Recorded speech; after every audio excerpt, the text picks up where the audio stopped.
The antique shop smelled of dust and forgotten things. It was crammed with chipped china dolls, tarnished silver, and stacks of yellowed books. Flora, a girl with eyes the color of a stormy sea, wandered through the labyrinthine aisles. She loved unearthing hidden treasures, objects with stories whispering beneath their surfaces. Her fingers brushed against a cold, smooth surface, a hand mirror, its silver frame engraved with twisting vines and tiny, watchful eyes. It hummed faintly, a vibration that resonated deep within her. Intrigued, Flora bought the mirror, unaware that she held a key to a world beyond her wildest imaginings. That night, bathed in moonlight, Flora held the mirror close. Its surface rippled, the reflection wavering, then dissolving into an inky blackness. A whisper, barely audible, drifted from the mirror's depths. "Come find me." Curiosity warred with trepidation. The whisper, laced with an alluring melody, beckoned Flora closer. She touched the mirror's surface. It felt strangely elastic, like the surface of a soap bubble.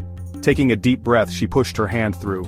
The world beyond was a distorted reflection of her own, familiar yet subtly altered, like a half-remembered dream. Colors were more vibrant, the air buzzing with an unseen energy. The whisper grew stronger, guiding her forward into this uncanny realm. Flora's reflection stepped out of the mirror, an exact duplicate except for her eyes. They shimmered silver, filled with an unsettling knowing.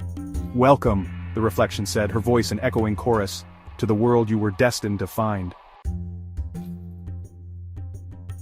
The world beyond the mirror was a dreamscape of impossible landscapes and fantastical creatures. Flora walked through fields of shimmering grass that sang melodies in the wind and climbed trees that reached for the swirling lavender sky. She encountered creatures straight out of myth and legend. A mischievous sprite with butterfly wings guided her through a whispering forest. A wise, ancient tree shared secrets whispered on the wind. Yet, an undercurrent of wrongness thrummed beneath the surface of this beautiful, unsettling world. "This world is more real than your own," her reflection insisted, always at her side. "Here, you are special, powerful." But Flora couldn't shake the feeling that something was terribly, terribly wrong. Flora discovered that this world was where forgotten dreams took refuge. They drifted like luminous bubbles, each holding a forgotten wish, a lost hope. Some were beautiful, filled with laughter and light. Others were dark, haunted by nightmares and fears. The reflection explained that Flora could shape this world, mold it to her desires. She could be a queen, a sorceress, anything she desired. The temptation was intoxicating, but Flora couldn't shake the feeling of unease. The dreams whispered to her, their voices a symphony of longing and despair. They spoke of a being of immense power, the Dreamweaver, who ruled this realm, and they spoke of a terrible price to pay for staying too long. Deep within a forest woven from moonlight and shadows, Flora encountered him. A boy, no older than herself, with hair as dark as night and eyes like molten silver. He moved with an ethereal grace, his very presence radiating an aura of otherworldly power. He was the Dreamweaver's son, trapped in this realm, his very essence woven into its fabric. He warned Flora of the dangers of this world, of the reflection's true intentions, and the price she would pay if she remained. "This world feeds on desire," he cautioned, his voice a low melodic whisper. "It will give you what you crave, but it will consume you in return." He offered to help her escape, but warned that the path was fraught with peril.